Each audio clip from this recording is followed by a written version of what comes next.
شەیطان لەناو جەهەنەم وتارێکەدا، آخر وتار وآخر قصي الشيطان لناو دوزخايا.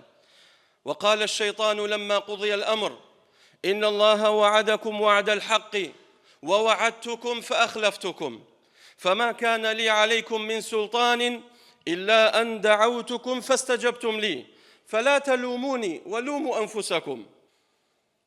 كاتك قضي الأمر تواو دوزخ كان لناو دوزخان شيطان وتاري كداد لناو دوزخ هلا سيتا باو قصبو أتباع كانيكا دلي وعدو بليني خواي قوره هم يرازبو أو وعدو بليناني من بيتانم دالة دنيا هم مزيفبو هم يدروبو هم يغروربو فلا تلوموني ولوموا أنفسكم.